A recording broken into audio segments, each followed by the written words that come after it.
നമ്മൾ കൺസൾട്ടിങ്ങിനായിട്ട് പോകുമ്പോൾ ഏറ്റവും അധികം ബുദ്ധിമുട്ടുകൾ അല്ലെങ്കിൽ പ്രശ്നങ്ങളുള്ള വീടിനെ സംബന്ധിച്ചിടത്തോളം അവരുടെ മലിനപ്പെട്ടു പോയിട്ടുള്ള ദിക്കെന്ന് പറയുന്നത് ബഹുഭൂരിപക്ഷവും വടക്ക് കിഴക്കെന്ന് പറയുന്ന ഈശാന കോണായിരിക്കും. അപ്പോൾ ഒരു വീട്ടിൽ കുടുംബാംഗങ്ങൾ കഷ്ടപ്പെട്ടു പോകുന്നതിൻ്റെ പ്രധാന കാരണങ്ങളിൽ ഒന്നായിട്ടുള്ള ദിക്കെന്ന് പറയുന്നത് ഈശാന കോണാണ്. നമുക്ക് 8 ദിക്കും ബ്രഹ്മസ്ഥാനവും ഉണ്ട്. അതിൽ ഏറ്റവും കൂടുതൽ പരിഗണന കൊടുക്കേണ്ടതും വളരെ പവിത്രമായി സൂക്ഷിക്കേണ്ടതുമായിട്ടുള്ള സ്ഥലം എന്ന് പറയുന്നത് വടക്ക് കിഴക്കെന്ന് പറയുന്നത് ഈശാന കോണാണ്. അപ്പോൾ ഈശാന കോണിന് അത്രയേറെ പ്രാധാന്യമുണ്ട്. പലരും ഇത് കന്നിമൂലയ്ക്കാണ് ഈ ഒരു പ്രാധാന്യം കൊടുത്തിരിക്കുന്നത്. കന്നിമൂലയ്ക്കുള്ള പ്രാധാന്യം എത്രയാണോ അതിൽ നിന്നും ഒരു പടിയെങ്കിലും പ്രാധാന്യം കൂടുതലാണ് നമുക്ക് ഈശാന കോണം. അപ്പോൾ ഈശാന കോണിൽ പാടില്ലാത്തതും എന്നാൽ ഈശാന കോണിൽ മാത്രം വരേണ്ടതുമായിട്ടുള്ള അല്ലെങ്കിൽ ഈശാന കോണിൽ ചെയ്യാൻ ഏറ്റവും ശുഭകരവുമായിട്ടുള്ള ചില കാര്യങ്ങളുണ്ട്. അത് രണ്ടും നമുക്ക് നോക്കാം.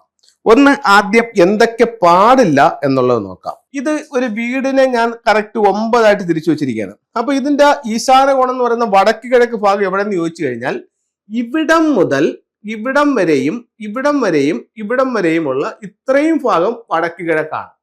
അപ്പം ഇവിടെ വടക്ക് കിഴക്ക് ഭാഗത്തൊരു ടോയ്ലറ്റ് പാടില്ല എന്ന് പറയുന്നു. അപ്പൊ ഇവിടെ കൊണ്ടുപോയി ഒരു ടോയ്ലറ്റ് വെച്ചാലും ഇതും വടക്ക് കിഴക്കെന്ന് പറയുന്ന 45 ഡിഗ്രിക്ക് അകത്താവും. അത് നിങ്ങൾ ഇവിടെയാണോ കൊണ്ടുവയ്ക്കുന്നതെങ്കിലോ അതും ഈ വടക്ക് കിഴക്കെന്ന് പറയുന്നത് 45 ഡിഗ്രിക്ക് അകത്താവും. പലരും ഇവിടെ ശ്രദ്ധിക്കുന്ന ഒരു സ്ഥലം എന്ന് പറയുന്നത് ഇവിടെയാണ്. ഈ മൂലയിൽ ടോയ്ലറ്റ് വരാതെ ഇവർ ഒഴിക്കുന്നു. പക്ഷെ ഈ മൂലയിൽ ടോയ്ലറ്റ് വന്നാൽ എന്തൊക്കെ ബുദ്ധിമുട്ടുകൾ ഉണ്ടാവും അതേ ബുദ്ധിമുട്ടുകൾ ഈ 2 സ്ഥലത്ത് വന്നാലും ആ വീട്ടിലുണ്ടാവും. അപ്പോൾ വടക്ക് കിഴക്ക് ഭാഗത്ത് ടോയ്ലറ്റ് പാടില്ല. അത് വീടിനകത്തൊന്ന് മാത്രമല്ല വീടിന് പുറത്തും പാടില്ല. വീടിന് പുറത്തും പാടില്ല എന്ന് പറയുന്നത് ഏകദേശം ഇത്രയും ഭാഗവും വടക്ക് കിഴക്ക് ഏരിയ ആയിട്ട് വരും. ഈ ഏരിയയിലെങ്ങും ഈ പറയപ്പെടുന്ന ടോയ്ലറ്റ് പാടില്ല. അതുപോലെ തന്നെയാണ് സെപ്റ്റിക് ടാങ്കും വടക്ക് കിഴക്ക് ഭാഗത്ത് പാടില്ല. വേസ്റ്റ് വാട്ടറിന്റെ കുഴിയും അവിടെ പാടില്ല. അപ്പോൾ വടക്ക് കിഴക്ക് ഭാഗം ഇത്തരത്തിലുള്ള കാര്യങ്ങൾ പാടില്ല. അതുപോലെ തന്നെ ഇപ്പൊ നിങ്ങൾ കിഴക്ക് ദർശനമായിട്ടാണ് നിങ്ങളുടെ വീട് നിൽക്കുന്നത്. ഇപ്പൊ നിങ്ങൾക്ക് ഒരു ബിസിനസ് തുടങ്ങണം, നിങ്ങളുടെ വീട് റോഡ് സൈഡിലാണ്. അപ്പൊ നിങ്ങൾ എന്ത് ചെയ്യും? കിഴക്ക് വശത്ത് നിങ്ങൾക്ക് ഒരു കടമുറി പണിഞ്ഞാലോ എന്ന് തീരുമാനിക്കും. അല്ലെന്നുണ്ടെങ്കിൽ അത് നല്ല റെന്റൊക്കെ കിട്ടുന്ന ഒരു ഏരിയ ആണ്.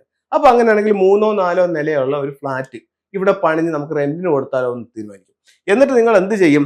ഈ വടക്ക് കിഴക്ക് ഭാഗം ഇത്രയും ഫുൾ അങ്ങ് ക്ലോസ് ചെയ്തിട്ട് ഈ ഭാഗത്ത് നിങ്ങൾ കൊണ്ടുപോയി എന്ത് ചെയ്യും? ഒരു ഫ്ലാറ്റ് അങ്ങ് പണിയും. ഇതോടുകൂടി വീടിന്റെ കാര്യത്തിൽ ഒരു തീരുമാനമാവും. എന്തുകൊണ്ടെന്ന് വെച്ച് കഴിഞ്ഞാൽ ഒരു വീട്ടിലേക്കുള്ള ഒരു ഊർജം കടന്നു വരുന്ന പ്രധാന ഡയറക്ഷൻ എന്ന് പറയുന്നത് വടക്ക് കിഴക്ക് ഭാഗമാണ്. ഈ വടക്ക് കിഴക്ക് ഭാഗം ഫുള്ള് ക്ലോസ്ഡ് ആയി ഒരു വലിയ കെട്ടിടം വന്ന് നിന്ന് അത് മറഞ്ഞു. അപ്പോൾ വീട്ടിലേക്കുള്ള ആ ഒരു അഭിവൃദ്ധി ഇവിടെ സ്വാഭാവികമായും നഷ്ടപ്പെടാൻ തുടങ്ങും. മനസ്സിലായില്ലേ?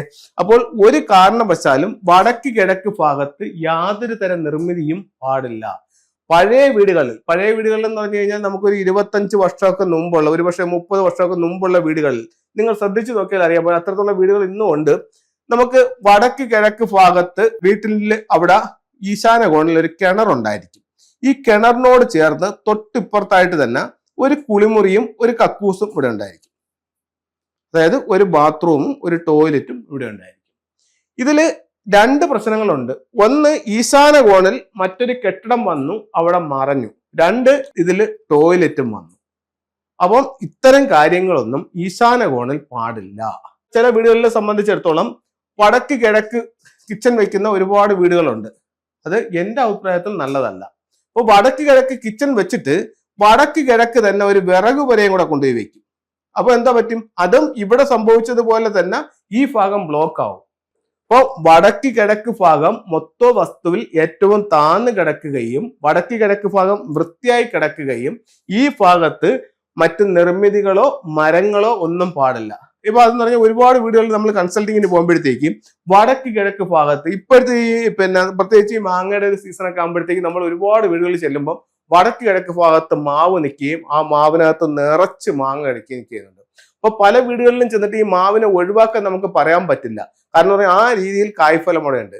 നിങ്ങൾ വടക്ക് കിഴക്ക് ഭാഗത്ത് എന്ത് ഫലവൃക്ഷം നട്ടാലും നല്ല രീതിയിൽ അത് വളർന്നു വരികയും നല്ല കായ്ഫലം കിട്ടുകയും ചെയ്യും. ആ ദിക്കിലുള്ള ഊർജം മൊത്തം അത് സ്വീകരിച്ചുകൊണ്ടായിരിക്കും അത് വളരുന്നത്. നമുക്കതിനെ വെട്ടാൻ പോലും മനസ്സ് വരില്ല. പക്ഷെ നമ്മളുടെ വീട്ടിലേക്ക് കിട്ടേണ്ട ആ ഒരു എനർജിയാണ് നമുക്കവിടെ സ്വാഭാവികമായും നഷ്ടപ്പെട്ടുകൊണ്ടിരിക്കുന്നത്. അതുകൊണ്ട് വടക്ക് കിഴക്ക് ഭാഗത്ത് യാതൊരു തരത്തിലുള്ള നിർമ്മിതികളോ ചെടികളോ മരങ്ങളോ പാടില്ല. ഇനി അവിടെ എന്ത് ചെയ്യാം എന്ന് ചോദിച്ചു കഴിഞ്ഞാൽ, നിങ്ങളുടെ വീടിന്റെ ദർശനം വടക്കിലോ കിഴക്കിലോ ആണെങ്കിൽ ഈ വടക്ക് മധ്യത്തു നിന്നും കിഴക്ക് മധ്യത്തു നിന്നും ഉള്ള സ്ഥലത്ത് വടക്ക് കിഴക്ക് ഭാഗത്ത് നിങ്ങൾക്ക് ഗേറ്റ് പണിയാനായിട്ട് സാധിക്കും. അതിൽ ഏറ്റവും നല്ലത് ഉച്ചത്തിന്റെ ഉച്ചം എന്ന് പറയുന്ന ഈ വടക്ക് കിഴക്ക് ഭാഗം, അതായത് ഉഗ്ര ഉച്ചം എന്നാണ് അതിന് പറയുന്നത്. ആ സ്ഥലത്ത് നിങ്ങൾക്ക് ഗേറ്റ് പണിയാം.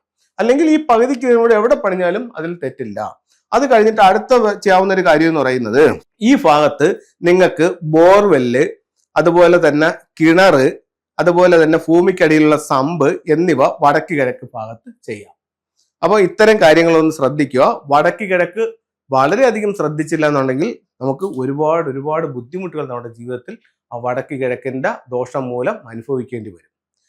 ഫെങ്ഷുയുടെ ചില ടൂളുകൾ നമുക്ക് നോക്കാം. ഇത് ഒരു ബാക്വ മിറർ ആണ്. വീടിന്റെ പ്രധാന വാതിലിന്റെ മുകളിൽ ഇത്തരത്തിലുള്ള ഒരു ബാക്വ മിറർ സ്ഥാപിക്കുന്നത് 8 ദിക്കുകളുടെ സംരക്ഷണത്തിനായിട്ട് നല്ലതാണ്. ഈ ബാക്വ മിററിന്റെ ലെഫ്റ്റിലും റൈറ്റിലുമായിട്ട് ഓരോ ഫ്യൂഡോക്സിന്റെ സിമ്പലുകൾ കൊടുക്കാം. അടുത്ത, വീട്ടിലേക്ക് കടന്നു വരുന്ന നെഗറ്റീവ് എനർജികളിൽ നിന്നും വീടിനെ പ്രൊട്ടക്ട് ചെയ്യാനായിട്ട് വീടിന്റെ സ്വീകരണ മുറിയിൽ പ്രധാന വാതിലിന് ഓപ്പോസിറ്റ് ആയിട്ട് ഏത് ദിക്കായാലും നിങ്ങൾക്ക് ഇത്തരത്തിലുള്ള ഒരു ക്വാൻ കിങ് എന്ന് പറയുന്ന സ്റ്റാച്ചു അവിടെ സ്ഥാപിക്കാവുന്നതാണ്.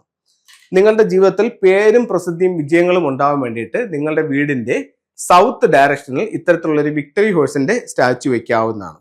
അപ്പോൾ എല്ലാവർക്കും എല്ലാ ഐശ്വര്യങ്ങളും ഉണ്ടാവട്ടെ എന്ന് പ്രാർത്ഥിച്ചുകൊണ്ട് നിർത്തുന്നു. നന്ദി, നമസ്തേ.